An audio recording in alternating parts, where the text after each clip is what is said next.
Assalomu alaykum, yaxshimisizlar? Ina bizlarda ham Çolaşık ustalardan 2 usta var yine. Sikek ustalar, sikek. Yine bu karavering bakadına nere ustasısınız? Nereden gelen ustasınız? Koşkeperi baş ustası mı? Koşkipeli baş ustası mı? Yine ustanız sarı jempir nereden gelen bu? Aytverin akı. Nereden gelen bu usta? Sapkoz değil ne gelen bu? Ha, bir vatandan mı? Çonkur usta bu. Ha, bir vatan bana karavering.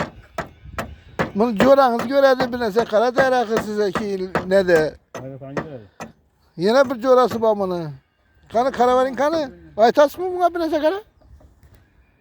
Ver. Ana yine. Bu ustaları göğünler bunları.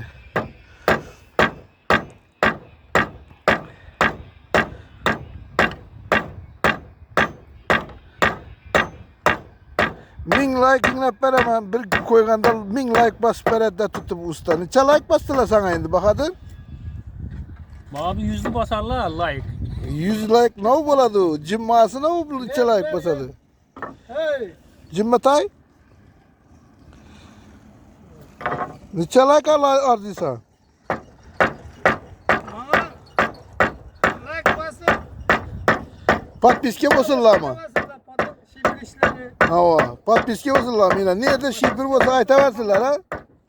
Baltasam değil mi ötkür bu ustalı? Ötki hıylı balta. Hmm. Kakadır. Kakarbek. Kakar bek bu ha? Kakarbek diyen balta bu. Bu oldu ise YouTube'a koyamız bunu. Kanın içe prosmotoring niceler eken. Bakadıra 100 yetet eken bu. Beçara sağını bilmeyenden ki 10 bin tedap aç versen buladı o bakadır.